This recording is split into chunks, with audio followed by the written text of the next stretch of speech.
सीधा कुरा supported by काला हिट। काला हिटको हिट लिस्ट एक स्प्रेमा डेंगू मलेरिया फिनिश। अब सुरु हुन्छ जनताको चासो गुनासो र प्रश्न सहितको विशेष कार्यक्रम सीधा कुरा।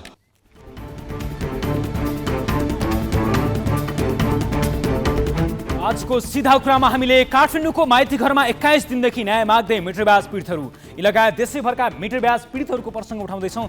यस्तै आजको सीधा कुरामा काठमाडौँको फोहोरमा फोहोरी राजनीति मात्र होइन मौलाउँदै अवैध कारोबार फोहोर सङ्कलन गर्ने विषयमा रहेको प्रसङ्ग उठाउँदैछौँ। त्यस्तै सर्वोच्च अदालतको आदेश विपरीत कालीगण्डकीमा अवैध उत्खनन यो वर्षौँदेखि भइरहेको अवैध उत्खननको प्रसङ्ग यी लगायत थुप्रै विषय आजको कार्यक्रममा रहनेछन्।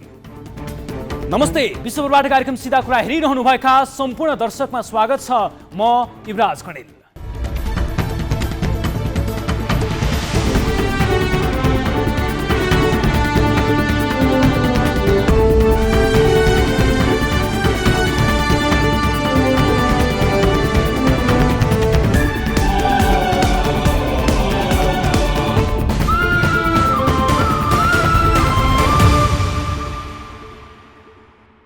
आज नेकपा विप्लव सहितका 4 साना वामपन्थी दलले आन्दोलनको पुरानै शैली अपनाए।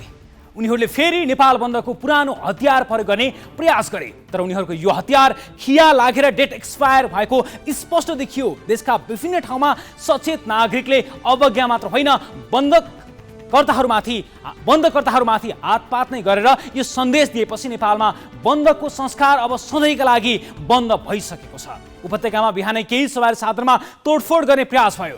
त्यही डरले केही निजी कलेज तथा कार्यालयहरूले बिहान सडकमा सवारी निकालेनन्, तर हातमा कुचो बोके जस्तो गरेर बन्द गर्न निस्केकाहरूलाई काभ्रेमा नागरिकले नियन्त्रण मात्र लिएनन्, हातपात नै गरे। यो कानुनलाई हातमा लिएर भिडले बन्दकर्तामाथि आक्रमण गर्नु गलत हो, तर यी त गरिखाने साधारण नागरिक हुन्। हतियार बिसाएर मूलधारमा आइसकेको आफूलाई जिम्मेवार र जनपक्षीय दावी गर्ने एउटा राजनीतिक पार्टीका कार्यकर्ताले सवारी साधनमाथि तोडफोड गर्नु जलाउनु चाहिँ सही हो त? ती सवारी साधनको क्षतिपूर्ति कसले दिने? के विप्लव नेतृत्वको नेकपाले आफ्नो पार्टीको कोषबाट दिन्छ? बन्द आह्वान गरेको विज्ञप्तिमा बन्दलाई सहयोग गर्न अनुरोध गरिएको थियो। त्यसो भए सहयोग नगर्नेका सवारीमा तोडफोड गर्ने, आगो लगाउने अनुमति कम्युनिस्ट सिद्धान्तको कुन वादले दिन्छ? यी बन्दकर्ताहरूको माग राख्ने कलालाई चाहिँ मान्नै पर्छ। विज्ञप्ति हेर्दा राजनीतिक ब्ल्याकमेल स्पष्ट हुन्छ, तर राष्ट्रवादको मुखुण्डोले छोपेर हो। वर्तमान सरकारले विप्लव समूहसँग अघिल्लो सरकारले गरेका 3 बुँदे सम्झौता पालना गर्नुपर्छ भन्ने एउटा तर्क होला, तर यो कानुन राज्यमा स्वतन्त्र न्यायपालिका छैन र? विप्लव कामरेड, सुनेको छु तपाईँलाई बन्दुकको असाध्यै मोह छ रे, तर पत्रकारिताको धर्म निभाउँदै मुटु थिचेर डराई भए पनि केही प्रश्न सोध्ने हिम्मत गर्दैछु। यो कानुनी राज्यमा कुनै पनि नागरिकलाई सम्मानित अदालतले पक्राउ पूर्जी जारी गरेपछि कि पक्राउ पर्नुपर्छ कि खुरुक्क अदालतमा उपस्थित भएर कानुनी उपचार खोज्नुपर्छ? नेपालका हरेक नागरिकलाई यही नियम लाग्छ। तपाईँलाई मात्रै यो नियम नलाग्नु पर्ने तपाईँ आम नागरिक भन्दा के कुराले माथि हो? अर्को कुरा, सरकारले तपाईँसँगको सम्झौता नमानेकै कारण तपाईँले गरेको बन्दले सम्झौता नमान्ने सत्ता गठबन्धनका कुन चाहिँ नेतालाई असर पार्छ? तपाईँको बन्दको सबैभन्दा बढी असर तिनै गरिखाने तपाईँले सिद्धान्तमा ओकालत गर्ने सर्वहारा वर्गलाई पर्छ, जसको हकका लागि लडेको राग अलापेर तपाईँ र तपाईँ जस्ता कम्युनिस्टहरूको राजनीतिको दुनो सोझिएको छ। तर दुर्भाग्य, नेपालको इतिहासमा सबैभन्दा बढी नेपाल बन्दको मार त्यही वर्गले खेप्छ र त्यो मार खेप्न बाध्य पार्ने श्रेय कम्युनिस्टहरूलाई नै जान्छ। त्यसैले विप्लव कामरेड, आफू विरुद्ध पक्राउ पूर्जी जारी हुँदा मात्रै मूल्यवृद्धि, भ्रष्टाचार र असमान सन्धि सम्झौता देख्ने तपाईँको दृष्टिकोण बदल्नुहोस्। एकपटक मिटर ब्याजले उठिवास लागेर माइतीघर मण्डलामा धर्ना बसेका शोषित पीडित गरिब जनतामाथि हेर्नुहोस्, उनीहरूलाई हेर्नुहोस्, उनीहरूतिर हेर्नुहोस्। तिनीहरूका नाममा जारी भएको पक्राउ पूर्जी तपाईँ र तपाईँका सहकर्मीका विरुद्ध जारी भएको पूर्जीभन्दा निकै कडा छ। तपाईँको पक्राउ पूर्जी त राजनीतिक साँठगाँठ मिल्दा भोलि खारेज हुन सक्छ, तर ती शोषित पीडित नागरिकका नाममा जारी भएको पक्राउ पूर्जी खारेज हुने छैन। न निलाम भएका उनीहरूका लाल पूर्जा फिर्ता हुनेछन्। विप्लव लगायतका कामरेडहरू आन्दोलन यी र यस्ता समस्याग्रस्त नागरिकका लागि गर्नुहोस्। त्यति बेला जनताले डरले होइन रहरले तपाईँहरूको समर्थन गर्नेछन्। अब तपाईँकै बन्दको क्रममा, बन्दको बहानामा बिमाका लागि आफ्नो थोत्रा गाडीमा आगो झोस्नेको त के कुरा गर्नु? आउनुहोस् सुरु गरौँ जनताको चासो गुनासो र प्रश्नसहितको विशेष कार्यक्रम सीधा कुरा।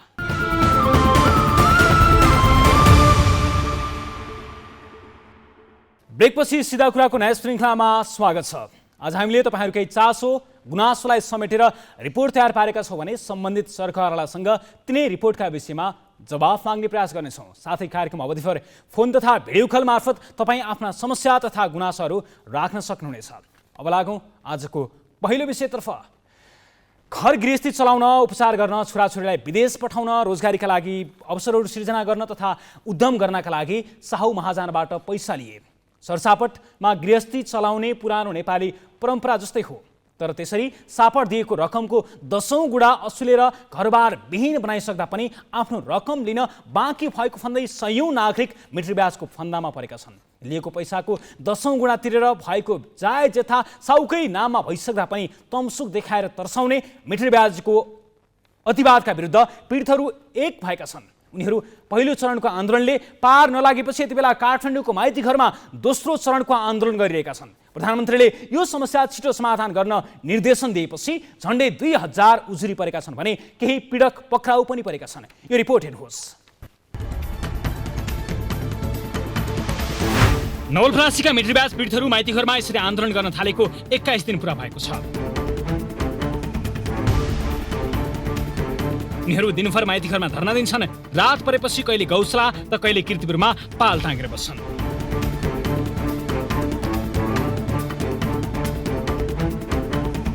गाउँ जाउँ साउले टिक्न दिँदैनन्। यही बसौँ, उनीहरूको समस्या सुन्ने कोही छैन। अब कति दिन उनीहरूको यो पाल र माइती घरको चर्को घाममा बिताउनु पर्ने हो अत्तो पत्तो छैन।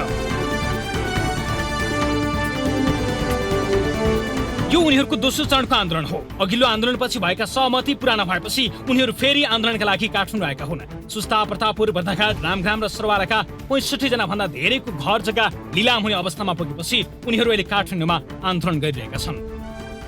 6 लाख लिएर थिएँ, 12 लाखको तमसुक बनायो। मैले उसलाई 17 लाख रुपियाँ दिइसकेछु, तर जग्गा फिर्ता गरेको छैन।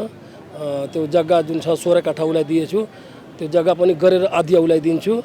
अर्को साहु रोहित प्रसाद केवट, पोखरापाली नवलपरासी थाना अगाडि घर छ उसको, उसलाई पनि 18 लाख रुपियाँ दिइसकेछु 8 लाखको साटोमा।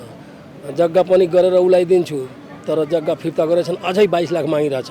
घर पनि त्यतिकै फर्कादा त साउले लखाट्छ हैन, साउले त लखाटिहाल्छ। 1-2 धुर जुन घर छ त्यो पनि त अब लिइहाल्छ। तिमीहरू काठमाडौँ यत्रो दिन बसेर के गरेर आएको भन्दैन, उसले भन्छ। त्यही भएर बरु यहीँ मरमला, ठिक छ, तर न्याय नपाइकिन हामीले घर फर्किन्न। उनीहरूका अनुसार दोस्रो चरणको आन्दोलन सुरु भएको 21 दिन पुरा हुँदा पनि सरकारले उनीहरूको माग सम्बोधनका लागि ठूलो पहल गरेको छैन। आन्दोलनका यति दिन बितिसक्दा भेट्नका लागि आफ्नो क्षेत्रका सांसद, जनप्रतिनिधिदेखि नेता, मन्त्रीहरू कोही पनि नपुगेकामा उनीहरू रुष्ट देखिन्छन्। अब सरकारले सुन्दैन, कोही नेता सुन्दैन। अब नेता मध्ये अब हाम्रो चाहिँ एरियाको नेता, हाम्रो जिल्लाको नेता अब हृदय त्रिपाठीजी पनि यही हुनुहुन्छ, काठमाडौँमै हुनुहुन्छ, तर एकचोटि मतलब भेट्न पनि आउनु भएन। अब के हो उहाँहरूको चाहिँ अब धारणा?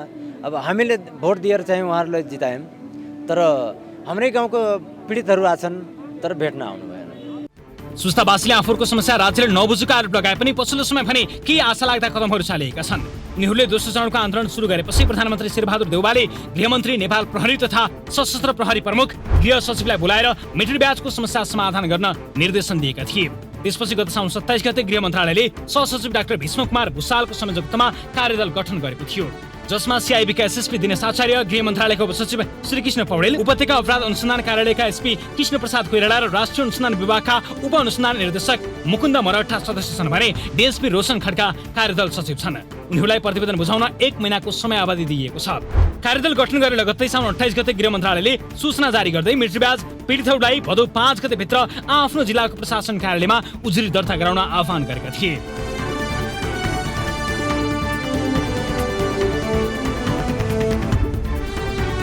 गृह मन्त्रालयका अनुसार उक्त सूचनापछि देशभरबाट 1937 जनाले उजुरी दर्ता गराएका छन्, जसमा सबैभन्दा धेरै मध्य प्रदेशमा 1330 वटा उजुरी परेका छन्। त्यस्तै प्रदेश 1 मा 92, बागमती प्रदेशमा 202, गण्डकी प्रदेशमा 35, लुम्बिनी प्रदेशमा 211, कर्णाली प्रदेशमा 22 र सुदूरपश्चिम प्रदेशमा 45 वटा उजुरी परेका छन्।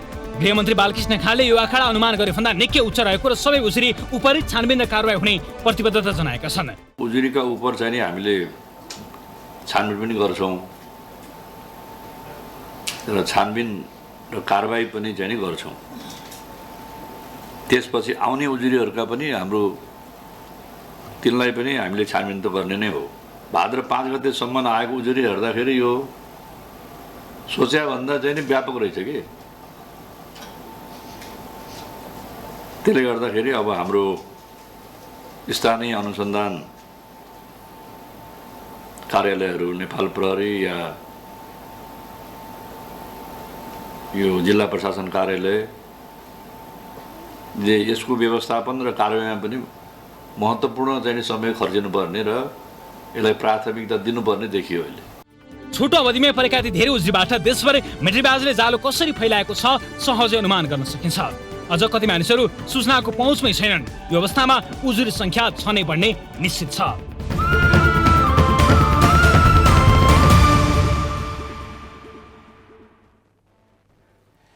यस विषयमा कुराकानी गर्नका लागि हामीले गृह मन्त्रालयले बनाएको एउटा कार्यदलका संयोजक डाक्टर भीष्म भुसालसँग हामी कुराकानी गर्दैछौँ। भुसाल सर, स्वागत छ सिधा कुरामा। हामीले यो मिट्रीब्याजको विषयमा निरन्तर आवाज उठाउँदै आएका छौँ। विभिन्न विषयमा पटक पटक विभिन्न जिल्लाबाट मिट्रीब्याजका नाममा भइरहेको समस्याका विषयमा जिल्ला स्थित साथीहरूले तथा हामीले काठमाडौँबाट पनि पटक पटक रिपोर्टिङ गरिसकेका छौँ। यो विषयमा यस विषयमा थप कुराकानी गर्नका लागि हामीले गृह मन्त्रालयले बनाएको छानबिन कार्यदलका संयोजक भीष्म भुसालसँग कुराकानी गर्दैछौँ। भुसाल सर, स्वागत छ सिधा कुरामा। हजुर, धन्यवाद। जुन तपाईँले कार्यदल बनाएर आह्वान गर्नुभएको छ मिट्रीब्याजमा समस्यामा पर्नुभएकाहरूले गुनासो गर्नुहोला भनेर, उजुरी गर्नुहोला भनेर, अहिलेसम्म देशैभरबाट कति जति पीडितले गुनासो दर्ता गराउनु भएको छ, उजुरी गर्नुभएको छ? अस्ति 5 गते बेलुकीसम्म 1937 जनाको उजुरी दर्ता भएको छ र त्यो उजुरी मध्ये चाहिँ 69% को हाराहारीमा प्रदेश नम्बर 2 अर्थात् अहिले मध्य प्रदेश अन्तर्गतका जिल्लाहरूमा दर्ता भएको उजुरीको संख्या छ। त्यस्तै अन्य प्रदेशहरूको अवस्था चाहिँ कस्तो छ? सरसरी हेर्दाखेरि अब सबैभन्दा बढी चाहिँ त मैले अघि पनि यहाँहरूलाई चाहिँ निवेदन गरेँ, ठुलो चाहिँ संख्या प्रदेश नम्बर चाहिँ 2 मै हो। त्यस बाहेकको चाहिँ कुराहरू हेर्दाखेरि मसँग तथ्याङ्क पनि छ।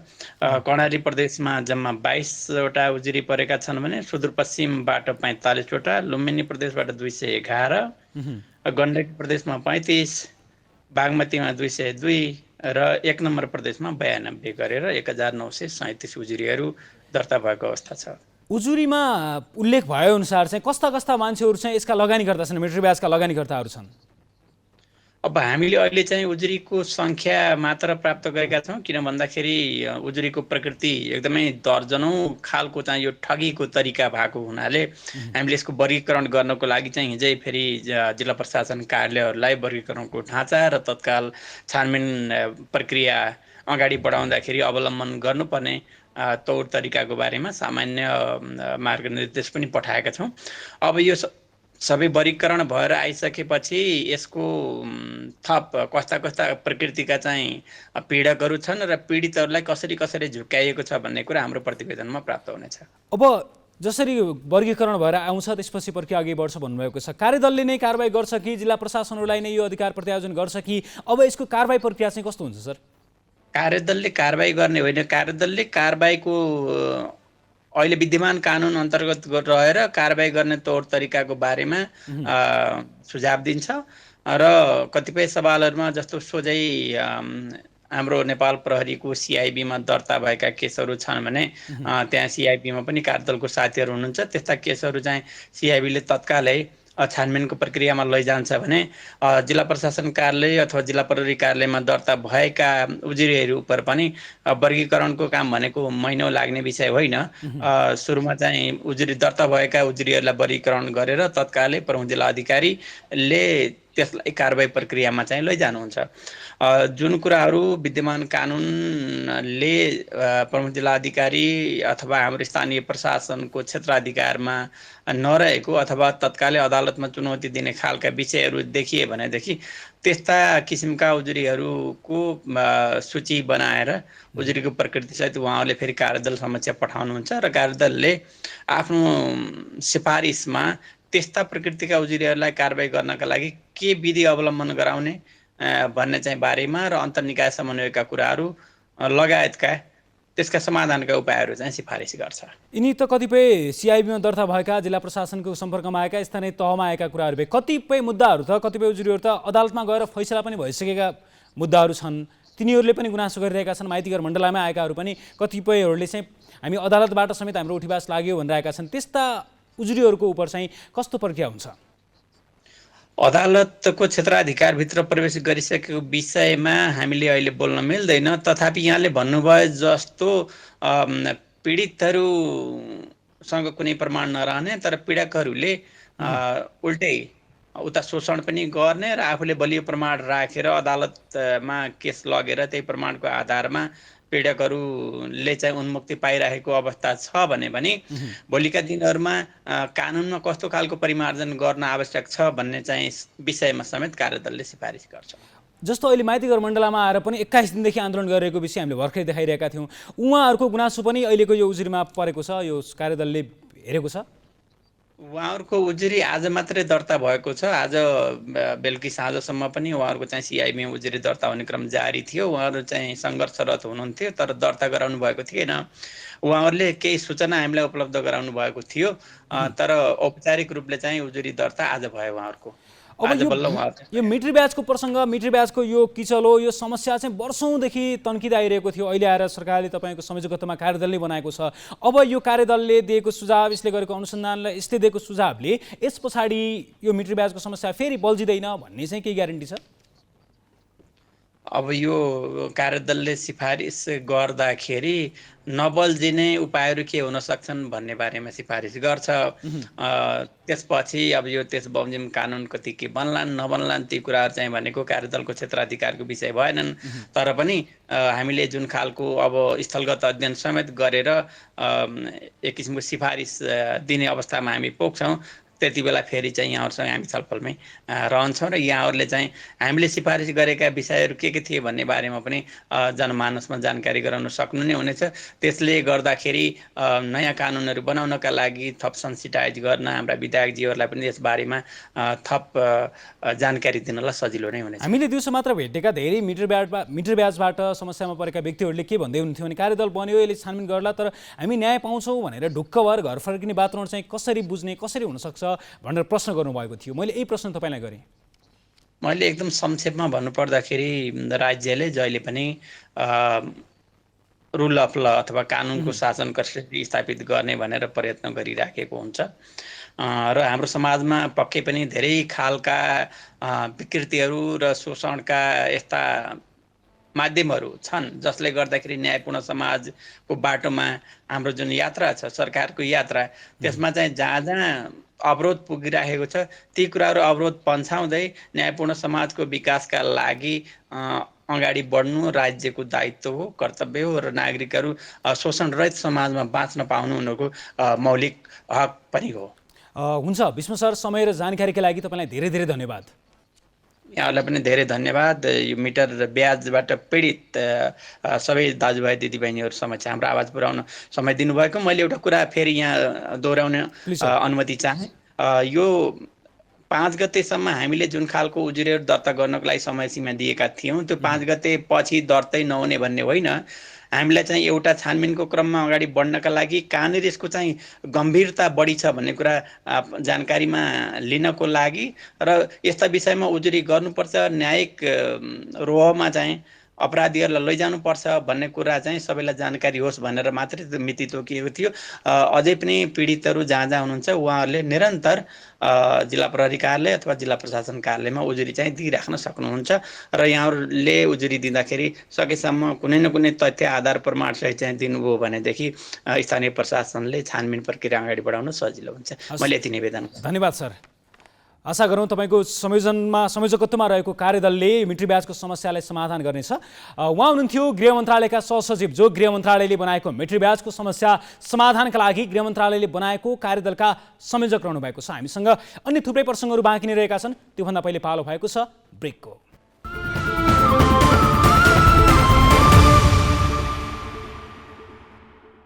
ब्रेकपछि पुनः स्वागत छ कार्यक्रम सीधा कुरामा। अब बाँकी प्रसङ्ग। हुन त काठमाडौँको फोहोर नयाँ विषय होइन। 3 दशकदेखि यहाँको फोहोर व्यवस्थापन हरेक नेतृत्वका लागि टाउको दुखाएको विषय बन्दै आएको छ। तर स्वतन्त्र उम्मेदवारी दिँदै गर्दा र काठमाडौँ महानगरको प्रमुखमा निर्वाचित भएपछि बालेन्द्र शाह आफैले राजधानीको फोहोर व्यवस्थापनलाई प्रमुख मुद्दा बनाएका छन्। उनले फोहोरलाई चुनावी मुद्दा मात्र बनाएनन्, विजय भएपछि पनि फोहोर व्यवस्थापन नगरी सम्मान र जितको उत्सव नमनाउने बताए। 6 महिनामै यहाँको फोहोर व्यवस्थापन गरेर देखाउने घोषणा नै गरे। तर उनले काठमाडौँ महानगरको जिम्मेवारी सम्हालेको 3 महिना पुरा भइसक्दा पनि फोहोरको मुद्दा झन् पेचिलो बन्यो। फोहोरमा लामो समयदेखि राजनीति गरेका दलहरूले राजनीति गरेको टिप्पणी एकातिर भइरहेको छ भने महानगरबाटै अनुमति नलिएर फोहोरमा मोहर कमाइरहेकाहरूको पनि भूमिका प्रष्ट नभएको पाइएको छ। बालेन्द्रका लागि भने फोहोरसँगै फुटपाथ व्यवसाय गर्नेहरूको व्यवस्थापन पनि अर्को फलामे चिउरा बन्ने देखिएको छ। रिपोर्ट हेर्नुहोस्। काठमाडौँ महानगरपालिकाको मुख्य समस्या बनेको फोहोर बन्चेर डाँडाका स्थानीय सङ्घको सहमतिपछि अहिले नियमित उठ्ने क्रममा छ। तर लामो समयदेखि थुप्रेको फोहोर अझै पनि सडक किनारा चोकहरूबाट रित्तिन केही समय लाग्ने देखिन्छ। काठमाडौँ र सिसडोल तथा बन्चेर क्षेत्रका स्थानीयका लागि समस्या बनेको फोहोर केही निजी कम्पनी र गैर सरकारी संस्थाका लागि भने कमाई खाने भाँडो बनेको छ। काठमाडौँ महानगरपालिकाको महानगर क्षेत्रमा शुल्क लिएर फोहोर सङ्कलनका लागि कुनै पनि संस्थाले महानगरबाट सम्झौता गरेका छैनन्, अनुमति पाएका छैनन्।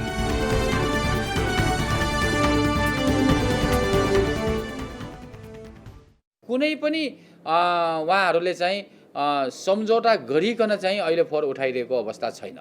तर फोहोर जुन समस्या छ त्यो समस्यालाई लिएर चाहिँ बन्चेर डाँडासम्म पुर्याउने काम भएको छ र यस्तो गैर जिम्मेवारीबाट काम भएको अवस्था रह्यो भने यी तहसिलका समस्याहरू अझै आउँछ भन्ने हाम्रो मान्यता छ।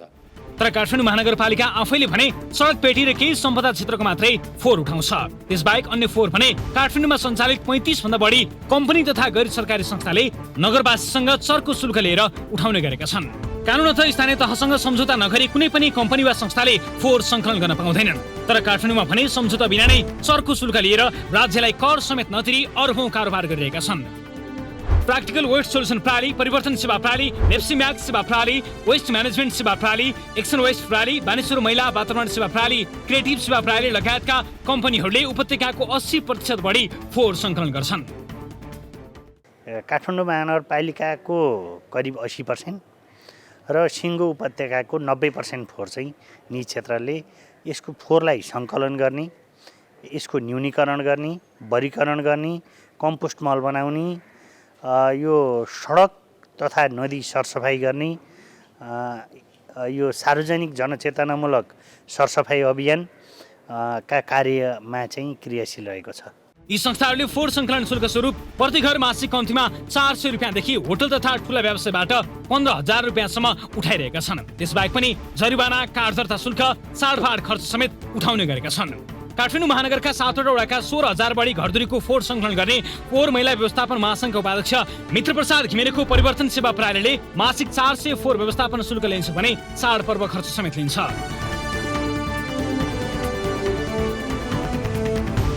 वार्षिक 7.5 करोड बढी शुल्क उठाउने परिवर्तनले पनि महानगरलाई डम्पिङ साइट शुल्क, ढुवानी र व्यवसाय नवीकरण शुल्क मात्रै बुझाउँछ। अब हामीले रोयल्टी नबुझाएकै हो, किनभने नगरपालिकाले मलाई रोयल्टी बुझाऊ भन्नु पऱ्यो नि, होइन? अब हामीले उहाँहरूलाई सूचीकृत गरिदिनुहोस्, सेवा शर्त तोकिदिनुहोस् भनेर 10औं चोटि 20औं चोटि पत्रचार गरेका छौँ, अनुरोध गरेका छौँ। उहाँहरूले यसलाई नियमन गर्नु भएको छैन। हामीले रोयल्टी मात्रै नबुझाएको, अरू सबै बुझाएको छौँ। उपत्यकाका 12,000 बढी घरधुरीबाट फोहोर सङ्कलन गर्ने नेप्सी म्याक्स सेवा प्रणालीले मात्रै फोहोर सङ्कलन शुल्क बापत मात्रै वार्षिक 24 करोड बढी सङ्कलन गर्ने कम्पनीले महानगरको डम्पिङ साइट र शुल्क र ढुवानी शुल्क तथा मासिक व्यवसाय नवीकरण शुल्क गरेर वार्षिक 50 लाख हाराहारीमा महानगरलाई बुझाउँछ। एक्सन वेस्ट प्रणाली बानेश्वरले अनामनगर लगायत 3वटा वडाको फोहोर सङ्कलन गर्छ भने कान्तिपुर सिसडोल वातावरण प्रणालीले कालीमाटी, डल्लु लगायतका 3वटा वडाको फोहोर सङ्कलन गर्छ। यस्तै इन्भाइरोमेन्ट कन्जर्भेसन इनिसिएटिभ नेपालले पनि 16 खुट्टे, लैनचौर लगायत 3वटा वडाको फोहोर उठाउँछ। यी कम्पनीहरूले फोहोरबाट वार्षिक करोडौं कारोबार गरिरहेका छन्। एउटै कम्पनीले 24 करोडसम्म उठाउँछन्। उनीहरूका अनुसार काठमाडौँको फोहोर सङ्कलन बापत मात्रै निजी कम्पनीहरूले नगरवासीसँग वार्षिक करिब 3 अर्ब सङ्कलन गर्छन्। उनीहरूले फोहोर सङ्कलनका लागि महानगरसँग कुनै सम्झौता नगरी अवैध रूपमा अरबौंको कारोबार गर्छन्। तर नगरवासीबाट उठाएको अरबौं रुपियाँको कर कति पनि तिर्दैनन्। हामी त के चाहन्छौँ भने महानगरपालिकाका वासीहरूलाई चाहिँ सहुलियत दरमा फोहोर उठ्नुपर्छ भन्छौँ। सकिन्छ भने निःशुल्कमा हामी फोहोर उठाउनुपर्छ भनिरहेको अवस्था छ। फोहोरमा मोहर छ भन्छु। फोहोरमा मोड हुँदा हुँदा अनि काठमाडौँवासीलाई किन पैसा तिर्ने? त्यो कारणले गर्दाखेरि एउटा कार्यविधि बनाउनुपर्छ र कार्यविधि बनाएर चाहिँ अब यो काठमाडौँ महानगरको फोहोरको व्यवस्थापन गर्नुपर्छ। त्यसो गर्दाखेरि को भित्र पर्छ को बाहिर पर्छ त्यो कार्यविधिले चाहिँ अनुमोदन गर्छ। महानगरीय लगानी बोर्डबाट काठमाडौँ महानगरपालिका सहितका पालिकाहरूको फोहोर व्यवस्थापनका लागि एकीकृत फोहोर व्यवस्थापन परियोजनाका लागि प्रक्रियामा रहेकाले निजी कम्पनीलाई फोहोर व्यवस्थापनका लागि सम्झौता गर्न नसकेको बताउँदै आएको छ। उक्त परियोजना प्रक्रियामा गएकै 12 वर्ष बढी हुँदा पनि परियोजना अल्पत्र छ। कुनै समय सम्पूर्ण फोहोर नगरपालिकाले उठाउँथ्यो। काठमाडौँ सम्पूर्ण महानगरभित्र सबै काठमाडौँ महानगरपालिकाले उठाउँथ्यो। पछि चाहिँ लगानी बोर्डले निजी क्षेत्रलाई यो फोहोर सडक सफा गर्ने, फोहोर उठाउने र फोहोर लग्ने जिम्मेवारी गरिकन लगानी बोर्डले फाइल अगाडि बढाएको 2066 सालमा हो होइन। त्यसलाई चाहिँ निजी क्षेत्रसँग सहकार्य गरेर जानुपर्छ। अब राज्यले मात्र गर्न नसकिने रहेछ भन्ने किसिम भएर त्यो फोहोरलाई मोहरमा परिणत गर्ने गरिकन नयाँ टेक्नोलोजी भित्राउनु पर्छ भनेर गर्यो। त्यो काम पनि अहिलेसम्म कम्प्लिट भएन। उसो त काठमाडौँ महानगरले यिनै कम्पनीहरूलाई अघोषित रूपमा काठमाडौँको फोहोर व्यवस्थापन गर्ने जिम्मेवारी दिएको छ। कानुन रूपमा अवैध भने पनि यी कम्पनीहरूको छाता सङ्गठन फोहोर मैला व्यवस्थापन महासङ्घलाई काठमाडौँको फोहोर बोक्ने गाइडलाई व्यवस्थित गर्न पत्र नै काटेको छ।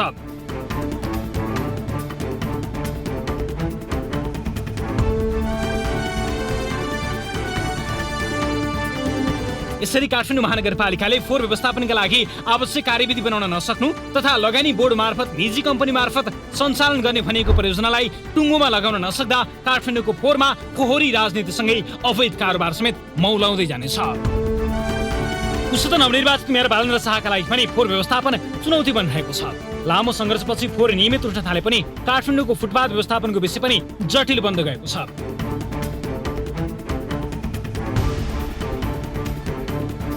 35 दिने सूचना दिएर फुटपाथमा गर्ने व्यापार तथा अन्डरग्राउन्ड पार्किङ स्पेसमा गर्ने व्यापार हटाउन निर्देशनै दिएका थिए। मापदण्ड विपरीत अन्डरग्राउन्डमा व्यापारिक प्रयोजनका लागि बनेको संरचना भत्काउन उनी आफै पुगेका छन्। फुटपाथ व्यवस्थापनका नाममा साना व्यवसायको उठिवास गराएको आरोप लगाउँदै आज बालेन विरुद्ध नाराबाजी नै गरेका थिए।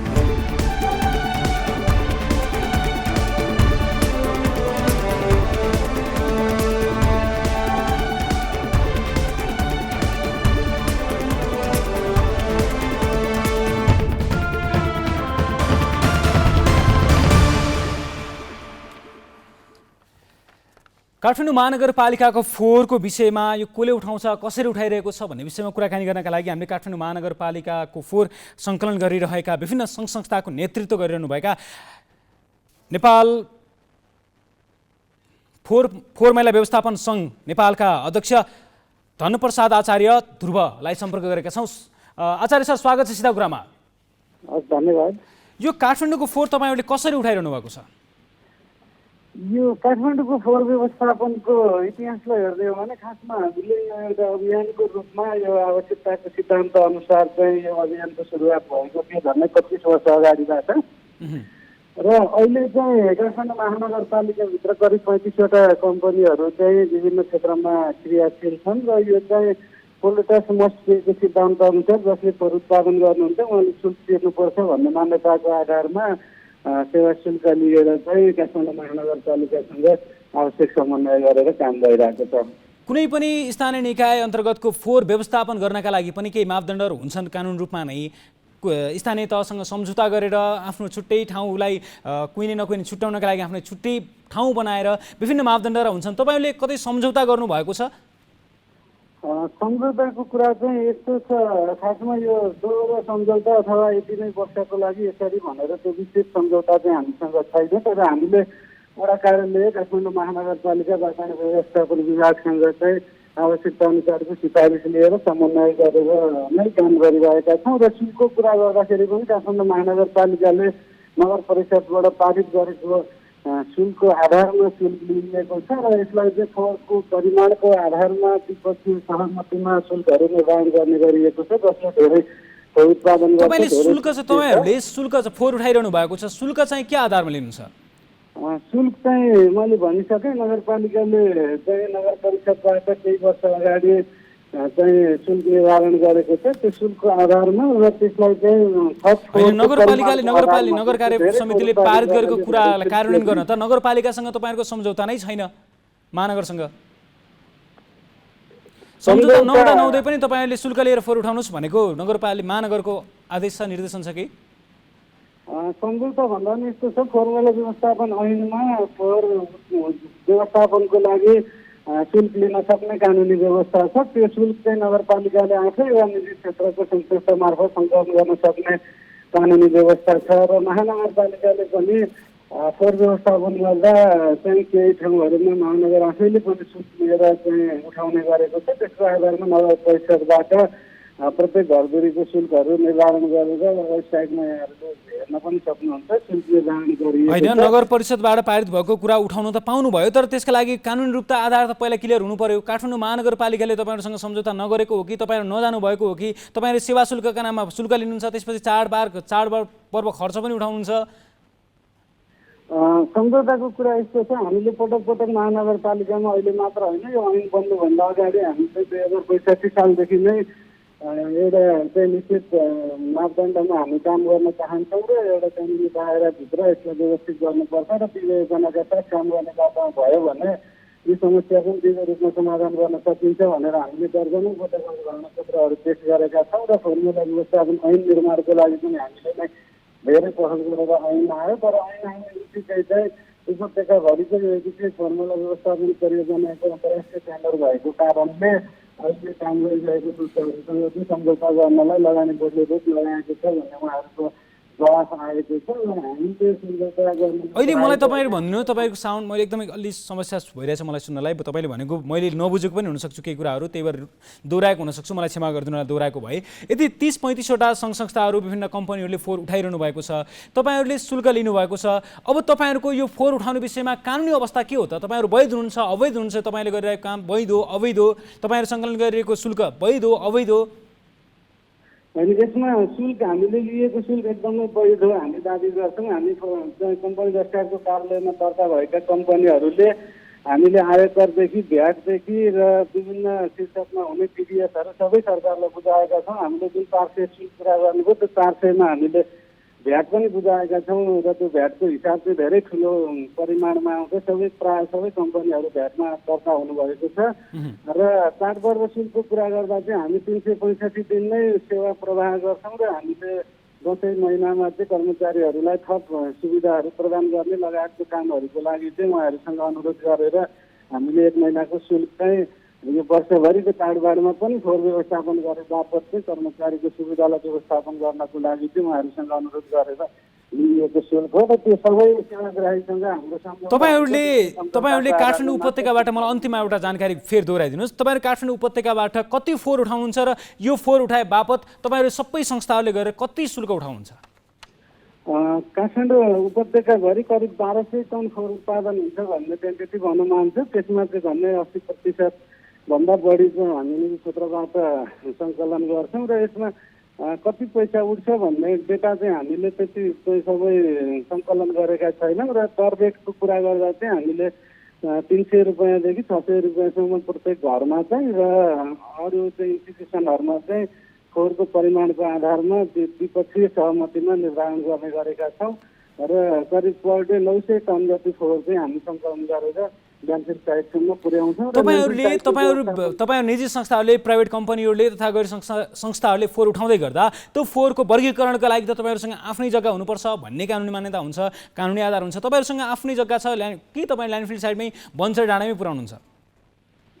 हामीसँग आफ्नो जग्गा छैन। फोहोर ट्रान्सफरको लागि चाहिँ ट्रान्सफर स्टेसन निर्माण गर्नको लागि केही कम्पनीहरूले जग्गा भाडामा लिएर व्यवस्थापन गर्नुभएको छ आफ्नै लगानीमा र सङ्कलन गरेर हामी महानगरको निर्देशन अनुसार ल्यान्डफिल साइटमा नै व्यवस्थापन गर्छौँ र ल्यान्डफिल साइटमा चाहिँ हामी केही रकमहरू प्रति गाडी 400 रुपियाँको दरले हामी महानगरपालिकालाई चाहिँ ल्यान्डफिल व्यवस्थापन शुल्क बुझाउँछौँ। धनप्रसादजी, समय र जानकारीका लागि यहाँलाई धेरै धेरै धन्यवाद। हस्, यहाँलाई धेरै धन्यवाद हाम्रो समस्या पनि राख्न मौका दिनुभएकोमा। यसमा चाहिँ अलिकति धेरै लामो इतिहास छ र धेरै कुराहरू गर्नुपर्ने छ। हुन्छ, यस विषयमा फेरि हामीले फलोअप गर्नेछौँ र आवश्यकता अनुसार तपाईँहरूसँग फेरि पनि कुराकानी गर्नेछौँ। अहिले पनि तपाईँको समयका लागि म धेरै धेरै धन्यवाद दिन चाहन्छु। उहाँ हुनुहुन्थ्यो नेपाल फोहोर मैला व्यवस्थापन सङ्घका नेपालका अध्यक्ष धनप्रसाद आचार्य। काठमाडौँ फोहोर मैलाको उहाँहरूले उठाइरहनु भएको छ विभिन्न निजी कम्पनी र गैर सरकारी संस्थाहरूले। अब हामी काठमाडौँ महानगरपालिकाका वातावरण विभाग प्रमुख सरिता राईसँग यस विषयमा थप कुराकानी गर्न गइरहेका छौँ। सरिताजी, स्वागत छ सिधाकुरामा। धन्यवाद। मैले तपाईँले सुन्न खोजेको काठमाडौँको फोहोर आधिकारिक रूपमा कसले उठाइरहेको छ? यस्तो छ, अब आधिकारिक रूपमा भन्दा पनि अब यसमा काठमाडौँ महानगरपालिका र निजी क्षेत्र दुवै मिलेर चाहिँ यो फोहोर उठाइरहेका छौँ। अहिलेको समयसम्म काठमाडौँ महानगरपालिकाले अब 40% जति फोहोर उठाइरहेको छ भनेदेखि निजी क्षेत्रले चाहिँ बाँकी 60% फोहोरहरू निजी क्षेत्र निजी सङ्घ संस्थाहरूले उठाइराख्नु भएको छ अहिलेको दिनसम्म। निजी सङ्घ संस्थाहरूले काठमाडौँ महानगरपालिकाबाट फोहोर सङ्कलनका लागि र त्यसमा आर्थिक शुल्क उठाउनका लागि, आर्थिक कारोबार गर्नका लागि कुनै अनुमति सम्झौताहरू भएको छ निजी क्षेत्रहरूसँग? अहिलेसम्म भन्नुपर्दाखेरि हामीले अब केही वडाहरूले दिनुभएको छ उहाँहरूलाई होइन। अब काठमाडौँ महानगरपालिकाले आफैले सम्झौता गरेर दिएको छैन साँचो कुरा भन्नुपर्दाखेरि होइन। यति शुल्क उठाउने, यो क्षेत्रमा गर्ने भनेर एरिया तोकेर र शुल्क तोकेर हामीले चाहिँ अब फोहोर व्यवस्थापन गर्न दिएको अवस्था होइन। अब यो चाहिँ उहाँहरूले पहिलेदेखि नै भोलिन्टियरली गरिराख्नु भएको थियो होइन। विभिन्न क्षेत्रहरूको चाहिँ फोहोर उठाउने कामहरू कहिले चाहिँ उहाँहरू आफैलाई नै बोलाएरै अब। सरिताजीलाई एउटा कुरा थाहा छ कि छैन, काठमाडौँमा व्यापार व्यवसाय गरिरहेका, घर बनाएका व्यक्तिहरूले घर बाल करदेखि घर निर्माण गर्दादेखि व्यापार व्यवसाय दर्ता गर्दादेखि उनीहरूको पनि शुल्क कर तिरिरहनु भएको छ महानगरपालिकालाई, र उहाँहरूले फोहोरको पनि शुल्क तिरिरहनु भएको छ निजी संस्थाहरूलाई जसले फोहोर उठाइरहेका छन्। उनीहरूलाई फोहोरको सङ्कलनको मासिक शुल्क बाहेक त्यसपछि अन्य शीर्षकमा पनि फोहोर सङ्कलन गरे बापत चाडपर्व खर्च, दर्ता खर्च, अनेक शुल्क लिइरहेका छन्। यो विषयमा महानगरपालिका जानकार छ? यो अब अनौपचारिक रूपमा जानकारी छ होइन, औपचारिक रूपमा हामीलाई जानकारी छैन। उठाइराख्नु भएको छ भन्ने कुराहरू चाहिँ अब विभिन्न चाहिँ अब घरधनीहरूबाटै सुनेको हामीले यसरी उठाउनुहुन्छ, मासिक शुल्क पनि उठाउनुहुन्छ र त्यसमा अब चाडपर्व खर्चहरू पनि उठाउने गर्नुभएको छ भन्ने कुरा हो। काठमाडौँ महानगरका नगरवासीहरूसँग, तपाईँहरूका नगरवासीहरूसँग कुनै पनि विभिन्न सङ्घ संस्थाहरूले, निजी कम्पनीहरूले फोहोर उठाइदिन्छौँ भनेर पैसा लिइरहेका छन्, तपाईँहरू हामीलाई अनौपचारिक रूपमा जानकारी छ तर औपचारिक रूपमा जानकारी छैन भनेर उम्किन मिल्छ?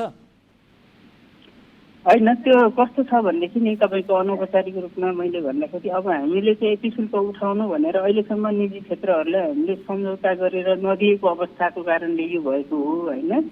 हामीले चाहिँ अब यो तपाईँको ऐनमा व्यवस्था के छ भनेदेखि तपाईँको चाहिँ प्रतिस्पर्धाको माध्यमबाट निजी क्षेत्रलाई दिन सकिनेछ भन्ने व्यवस्था छ। त्यो अहिलेसम्म हामीले गर्न नसकेको अवस्था छ। अब विविध कारण छन् यसमा होइन। अब लामो समयदेखिको चाहिँ तपाईँको चाहिँ यो फोहोर व्यवस्थापन गर्नको लागि नि यो चाहिँ निजी क्षेत्र चाहिँ छनौट गर्ने एउटा प्रक्रियामा छ। त्यो टुङ्गो नलागेको अवस्थाले गर्दाखेरि पनि अहिले भएका निजी क्षेत्रहरूलाई पनि हामीले त्यो एउटा दायरामा ल्याउन सकेका छैनौँ होइन। यो कारणले गर्दाखेरि पनि अहिले चाहिँ अब अनौपचारिक रूपमै जानकारी छ भन्ने अवस्था चाहिँ हामीलाई पनि आइपरेको छ होइन। यो प्रक्रियामा जान चाहिँ किन ढिला भएको म्याम? 66 सालबाट यो प्रक्रिया सुरु भएको, अहिलेसम्म सम्पन्न भइसकेको छैन, केले रोकिरहेछ हामीलाई? यो कुरो चाहिँ अब तपाईँको कस्तो छ भनेदेखि अब अहिले पछिल्लो समय काठमाडौँ महानगरपालिकाको जिम्मामा आएको छ यसलाई चाहिँ अन्तिम टुङ्गो लगाउनु पर्ने विषय होइन। अब यो काठमाडौँ महानगरपालिकाले यस विषयमा अब अध्ययन गरिरहेको छ। अब नयाँ चाहिँ नेतृत्वहरू आउनु भएको छ होइन, उहाँहरूले पनि त बुझ्नु पर्यो यो विषयमा। त्यसले गर्दाखेरि यो भनेको तपाईँको 66 सालदेखि सुरु भए पनि काठमाडौँ महानगरपालिकामा यो विषयलाई टुङ्गो लगाउनलाई 76 सालमा आएको हो होइन।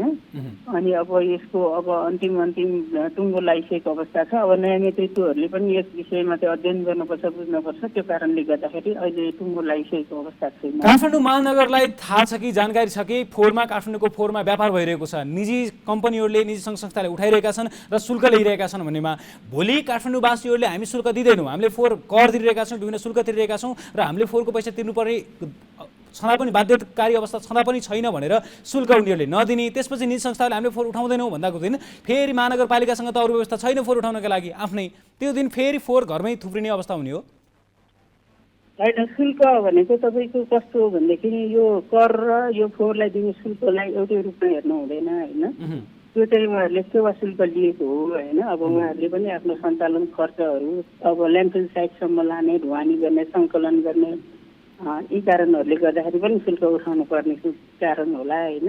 अब महानगरपालिकाले आफैले गर्नुपर्छ भन्ने कुराहरू जुन छ अब त्यसमा चाहिँ अब ऐनले दिएको व्यवस्था अनुसार अब निजी क्षेत्र मार्फत गर्नुपर्छ भन्ने छ होइन।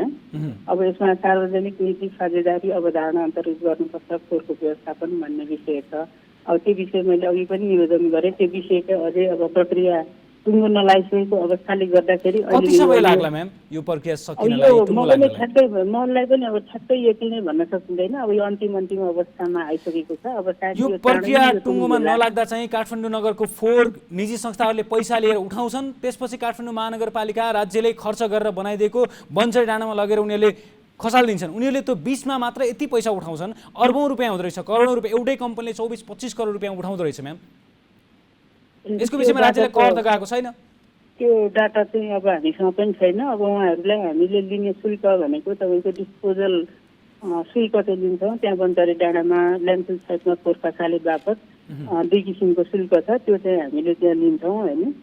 उहाँहरूलाई प्रति ट्रक चाहिँ 8 टनसम्मको टिप्परको लागि हामीले 300 रुपियाँ र 8 टनभन्दा माथिको ट्रकको लागि चाहिँ 400 रुपियाँ हामीले शुल्क लिन्छौँ त्यहाँनिर बन्जरी डाँडामा फोहोर खसाले बापतमा। त्यो हो दिने शुल्क चाहिँ उहाँहरूले होइन। अब उहाँहरूलाई पनि एउटा निश्चित दायराभित्र ल्याउन जरुरी छ। अब तपाईँको चाहिँ यो निजी क्षेत्रको विषय टुङ्गो नलागे पनि अहिले जो काम गरिरहेका छन् ती संस्थाहरूलाई पनि एउटा करको दायरामा र एउटा औपचारिक दायराभित्र ल्याएर चाहिँ एउटा नियमित गर्नुपर्ने अवस्था चाहिँ अब हाम्रो सामु तर्साको आवश्यकता छ। हुन्छ म्याम, तपाईँहरूलाई झकझकाउनलाई काठमाडौँ महानगरपालिकाको ध्यान आकर्षण गराउन हामीले यो विषय प्रसारण गरौँ र तपाईँहरूसँग कुराकानी गरौँ। समय र जानकारीका लागि तपाईँलाई धेरै धेरै धन्यवाद। हस्, थ्याङ्क यू। उहाँ हुनुहुन्थ्यो काठमाडौँ महानगरपालिकाका वातावरण विभाग प्रमुख सरिता राई। काठमाडौँ महानगरपालिकाको फोहोर निजी कम्पनी तथा सङ्घ संस्थाले उठाएर नगरवासीहरूसँग पैसा उठाइरहेको विषयमा हामीले कुराकानी गरिरहेका थियौँ।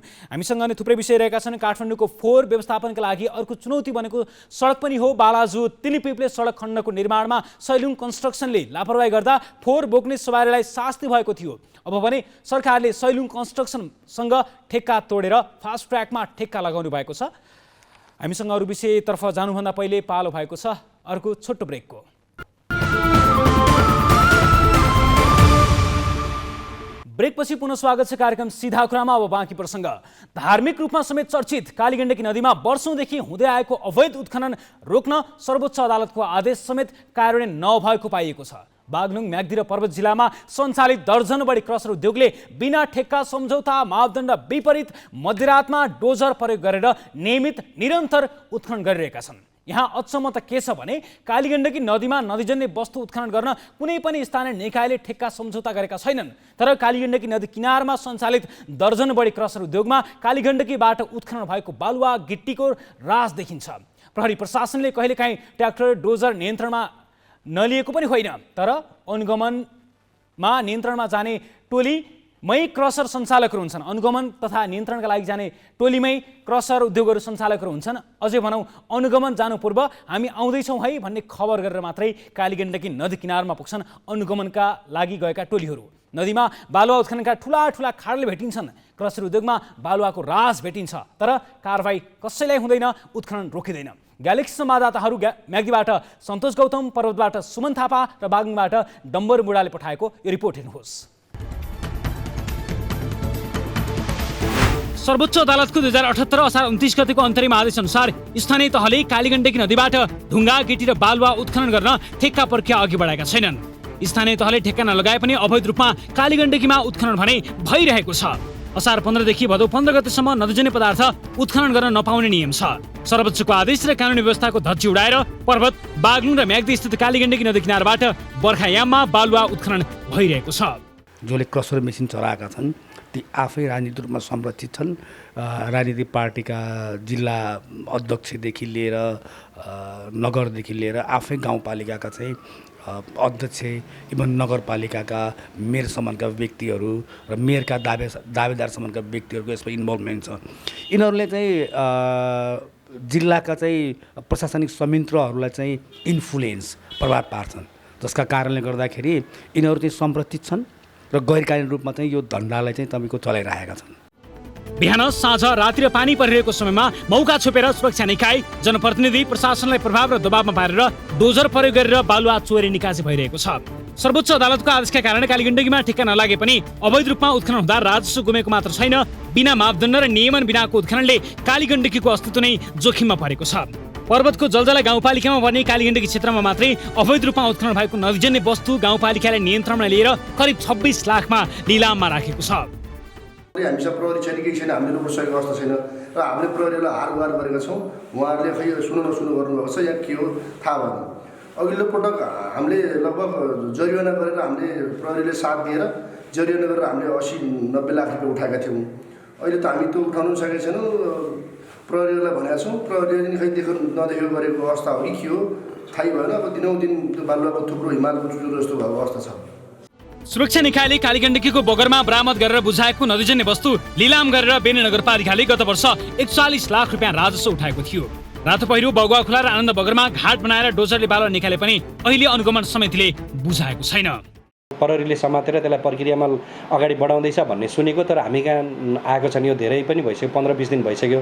सायद उहाँहरू के गर्दै हुनुहुन्छ। उहाँहरूले त अगाडि प्रक्रिया ल्याउनु भएन भने बालुवा अरू पनि कालीगण्डकीमा म्याग्दी नदीमा र यो बेनीदेखि गलेश्वर भागतिर पनि बालुवा सडकको छेउछाउमा बाहिर निकालेका बालुवाहरू छन् भन्ने छ। हामी नगरपालिकाकै तहबाट हामीले बालुवा हेर्न जाने, अनुगमन गर्ने र बालुवा भेटियो भने हाम्रै तरिकाले लिलाम गर्न पाउने कानुनी व्यवस्था छ, हामी त्यतातिर जान्छौँ। साउन तेस्रो हप्ता जिल्ला अनुगमन समिति पर्वतले कुसमा नगरपालिका र जलजरा गाउँपालिकामा नदी दोहनमा प्रयोग भएका 4वटा डोजरलाई सिल गरेको थियो। राजनीतिक पहुँच र हैसियत राख्ने व्यक्तिहरूले गर्नुभएको कारणले गर्दाखेरि कहीँ कतै यसलाई रोकथाम गर्नको लागि अब समस्या आएको भन्ने कुरो पनि अझै प्रशासनहरूको पटक पटक प्रहरी भाइहरू चाहिँ त्यहाँ जाँदाखेरि प्रहरी भाइहरूलाई चाहिँ धम्काउने होइन, अब तँलाई त्यहाँ सरुवा गरिदिन्छु, यस्तो गरिदिन्छु, के हो तेरो के हैसियत छ भन्ने त्यस्ता किसिमका आरोप प्रत्यारोप पनि आएको कुरा चाहिँ त्यहाँको अब यो सुरक्षा निकायमा घटिनुभएका चाहिँ भाइहरूले चाहिँ भन्दाखेरि अब यो अलि राज्यबाटै अलि राजनीतिक हैसियतबाट राजनीतिक पहुँचबाटै यसलाई चाहिँ ज्यादा गरिएको हो कि भन्ने मेरो चाहिँ अब अनुभव छ। आर्थिक वर्ष 2077-78 मा 4-4वटा ट्रक, टिपर र 13वटा ट्र्याक्टर नियन्त्रणमा लिएर सम्बन्धित पालिकालाई बुझाएर 2,10,000 जरिवाना तिराएको जिल्ला प्रहरी कार्यालय बागलुङले 2078-79 मा 2वटा टिपर र 16वटा ट्र्याक्टर नियन्त्रणमा लिएर नगरपालिकामा कारबाहीका लागि पठाएकोमा 5वटालाई मात्रै कारबाही भएको छ। त्यो आर्थिक वर्षमा सबै सवारी साधनहरूलाई 10,000 का दरले काट्दाखेरि 2,10,000 रुपियाँ चाहिँ राजस्व सङ्कलन भएको थियो। तर त्यसको तुलनामा हामीले अर्को 78-79 सालमा चाहिँ 2वटा टिपर र 16वटा ट्र्याक्टर गरेर हामीले 18वटा सवारी साधन यहाँबाट चाहिँ सम्बन्धित निकायमा पठायौँ। अब विविध कारण के कारण थियो, उहाँहरूले चाहिँ 5वटा मात्रै सवारी साधनलाई कारबाही गरेर 5वटा मात्रै सवारी साधनलाई कारबाही गरेर 25,000 रुपियाँ मात्रै राजस्व भएको अवस्था चाहिँ 78-79 मा देखिएको छ। उसो त कालीगण्डकी दोहनमा हाई प्रोफाइल व्यक्तिहरूकै संलग्नता रहँदै आएको छ। पर्वतको कुसमा नगरपालिका सस्त्रधारामा जलजला गाउँपालिकाका पूर्व अध्यक्ष यामबहादुर मल्ल रामकृष्णको क्रसर उद्योग रहेको छ भने राजाको बगर भन्ने ठाउँमा ठाकुर बमल्ल समूहको क्रसर तथा डमाउ खोलामा प्रेम कृषि समूहको धौलागिरी रेडिमेक्स उद्योग रहेको छ। जलजला गाउँपालिकाका अध्यक्ष राजु प्रसाद आचार्य नै डमाउ खोलामा रहेको क्रसर उद्योगका साझेदार हुन्। जलजला गाउँपालिका साथ लस्तीमा काङ्ग्रेस सम्बन्ध विप्लव हिमालले र मिलनचोकमा एमालेका नेता शिव जीशुको समूहले ब्लक उद्योगका नाममा क्रसर चलाएका छन्। बागलुङको काँटीखोला र कालीगण्डकी दोभानमा सन्दीप खड्काको क्रसर उद्योग रहेको छ। क्रसर उद्योग आसपास बाहेक नदी किनारका अन्य ठाउँमा पनि विभिन्न व्यक्ति तथा समूहहरूले बालुवा निकाल्ने गरेका छन्। बेरी नगरपालिका 5 बगुवा खोलाको क्रसर उद्योग एमाले नगर कमिटी अध्यक्ष नारायण जीसीको हो। जीसीको उद्योग परिसरबाट पनि बर्खामा डोजर प्रयोग गरेर बालुवा निकालिने गरेको छ।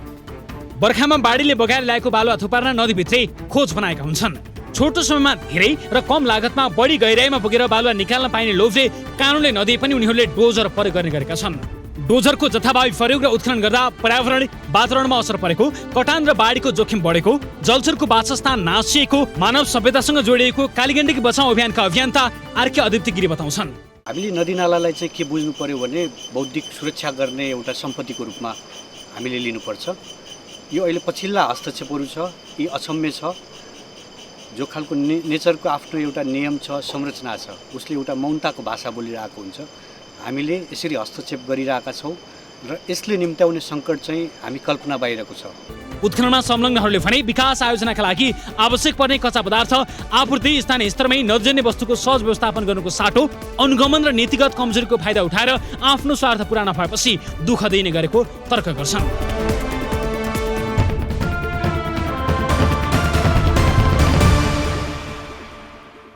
यस विषयमा कुराकानी गर्न हामीले जिल्ला समन्वय समिति पर्वतका संयोजक विष्णुराम विकलाई सम्पर्क गरेका छौँ। पर्वतमा धेरै प्रभावित क्षेत्र पर्वत पर्छ, त्यसैले पनि विष्णु सर स्वागत छ सिधा कुरामा।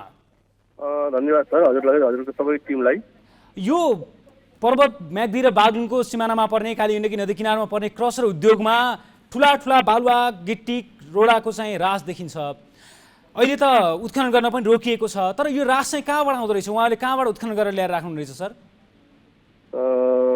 यो सर्वप्रथम तपाईँलाई विशेष धन्यवाद छ, किनकि पर्वत जिल्लाको यो कालीगण्डकी क्षेत्रको विषयमा तपाईँले मलाई यो आफ्नो एकदम पपुलर टेलिभिजनबाट मलाई चाहिँ यो कुरा सोध्नुभयो। यसको लागि म मेरो तर्फदेखि र पर्सिङ पर्वतदेखिको तर्फदेखि यहाँलाई धेरै धन्यवाद दिन चाहन्छु। म साँच्चै म पर्वत जिल्लामा जिल्ला समन्वय समितिको प्रमुख हुँदाखेरि झन्डै 2 महिना जति भयो म जिल्ला समन्वय समितिको प्रमुख हुँदाखेरि यो कालीगण्डकी दोहनलाई रोक्नको लागि मैले धेरै प्रयासहरू पनि गरिरहेको छु। तपाईँहरूले कतिको थाहा पाउनु भएन।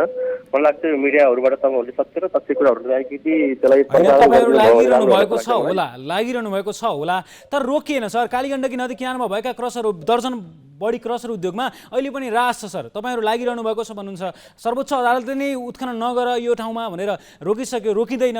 क्रसर उद्योगहरूले भन्छन् हामीले स्टक हो भन्छन्, यो उत्खनन भइरहेको छ नदीमा। अब यहाँ समस्या चाहिँ कहाँनिर सर? हजुरको चाहिँ मैले रोक्न चाहेँ। यो हजुरले अहिले देखाएको चाहिँ स्क्रिनमा मैले हेरेँ होइन, यो पहिलाको चाहिँ यो अहिले भिजुअल भन्दा पहिला भिजुअल हो। योभन्दा म आउनुभन्दा पहिला चाहिँ जो हामीले सर यो भिजुअल यही तपाईँ 2 महिना भन्नुभएको छ नि, 2 महिना बिचकै यो प्रसारण गर्ने अस्ति प्रसारण गर्नुपर्ने आज भयो होला, आज अस्ति भएको होला। तपाईँको चाहिँ मैले तपाईँले एकदम ठोस कुरा भन्नुपर्छ।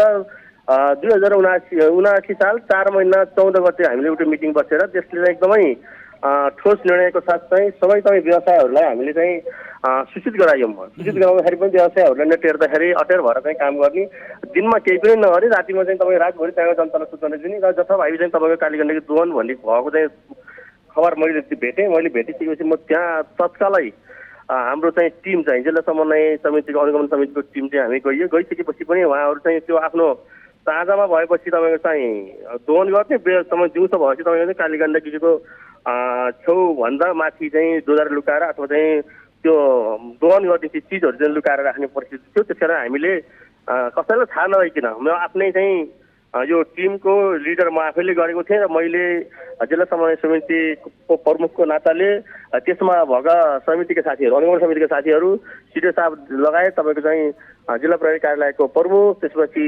सशस्त्र प्रहरीको प्रमुख लगायतको टिम चाहिँ वन कार्यालयको चाहिँ हाकिम साहब लगायतको टिम हामी गइसकेपछि हामीले झन्डै यो तपाईँको पछिको समयमा हामीले त्यसमा 4वटा चिजमा हामीले चाहिँ यो सिलबन्दी गऱ्यौँ। सिलबन्दी गरेपछि एकदमै कन्ट्रोल जहाँ जनतासँग चाहिँ सोध्दा हुन्छ तपाईँहरू त्यो बिचमा एकदमै कन्ट्रोल भयो। कन्ट्रोल भइसकेपछि हामी फेरि ठिक छ राम्रै नै भयो। यस्तो चाहिँ अलिकति हामीले यहाँको जनताको भावना कालीगण्डकी संरक्षण गर्ने विषयमा हामी चाहिँ सफल भयौँ भन्ने एक हिसाबले हामीले सोचेको थियौँ।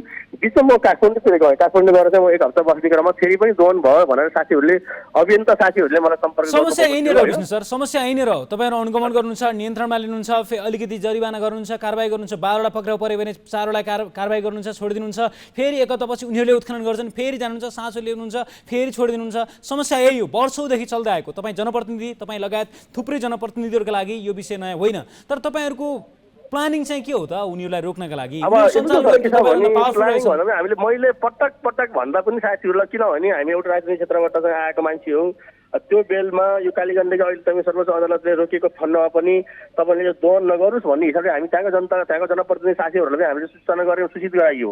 तर जनप्रतिनिधि साथीहरूले चाहिँ अब मैले सुनेँ, मैले हेरेँ। अब तपाईँहरूसँग चाहिँ सञ्चार माध्यममा एउटै कुरा गर्ने, व्यवहारमा अर्को कुरा गर्दाखेरि पनि त्यहाँ अलिकति असजिलो परिस्थिति मलाई सिर्जना भएको छ हेर्नुहोस्। किनकि त्यो त सञ्चार माध्यममा एउटा कुरा भन्छन् र ग्राउन्डमा गएर उनीहरूले नै समस्या पार्छन् भने उनीहरूको सार्वजनिकमा नाम भनिदिन सक्नुपर्छ तपाईँले, किनकि तपाईँ जिल्ला समन्वय समितिको प्रमुख हो। यो अनुगमन गर्ने जिम्मा तपाईँको।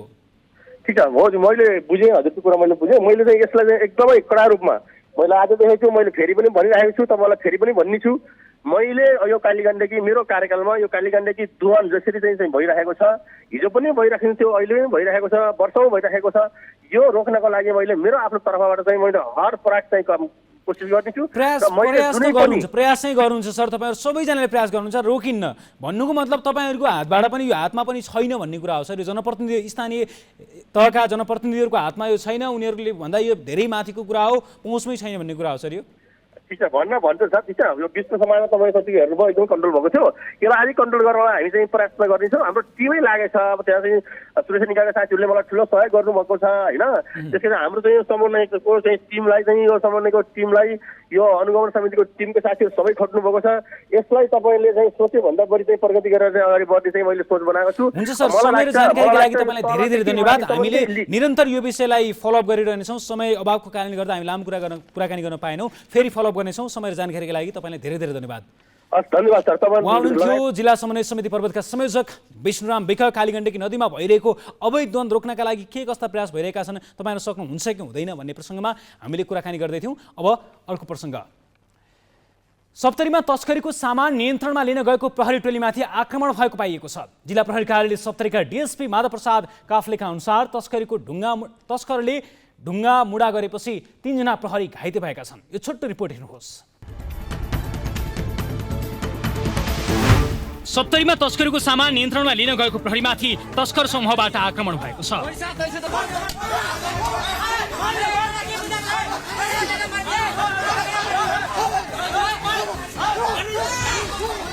जिल्ला प्रहरी कार्यालय सप्तरीका अनुसार तस्करको ढुङ्गामुडामा परेर 3 प्रहरी घाइते भएका छन्। बलान बिहुल गाउँपालिका 4 बेलहिनका घुरन शाहको घरमा जम्मा गरिएको तस्करीको सामान बरामद गर्न गएको प्रहरी टोलीमाथि आक्रमण भएको हो। आफूमाथि आक्रमण भएपछि प्रहरीले 3 राउन्ड हवाई फायर गरेको थियो।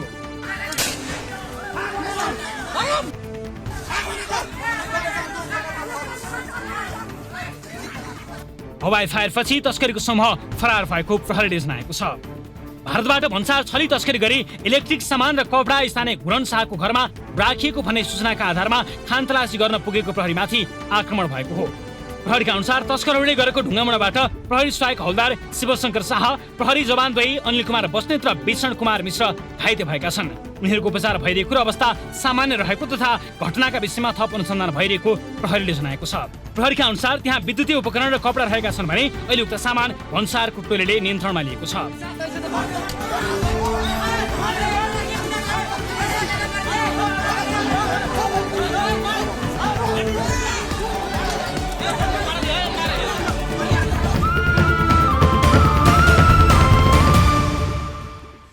यस विषयमा थप अनुसन्धान भइरहेको बुझिएको छ। आगामी कार्यक्रममा यस विषयलाई हामी थप फलोअप गर्नेछौँ। यिनै विषयहरूसँगै आजका लागि पनि कार्यक्रमको अन्त्यमा आएका छौँ। कार्यक्रम सिधा कुरा तपाईँहरूकै चासो गुनासो र प्रश्न राख्ने साझा थलो हो। हामीलाई विभिन्न माध्यमबाट सम्पर्क गरी सुझाव तथा सूचना दिन नभुल्नुहोला। साथै हामीलाई फेसबुक, ट्विटर अनि युट्युबमा सब्सक्राइब तथा फलो गरी निरन्तर अपडेट हुनुहोला। कार्यक्रमबाट सम्पूर्ण टिमसहित बिदा दिनुहोस्।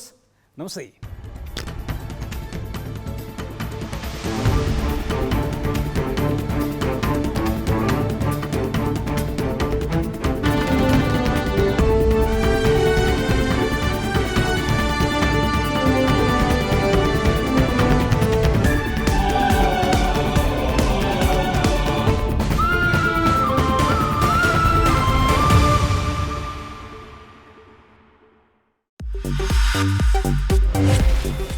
सीधा कुरा सपोर्टेड बाई काला हिट को हिट लिस्ट एक स्प्रेमा डेंगू मलेरिया फिनिश।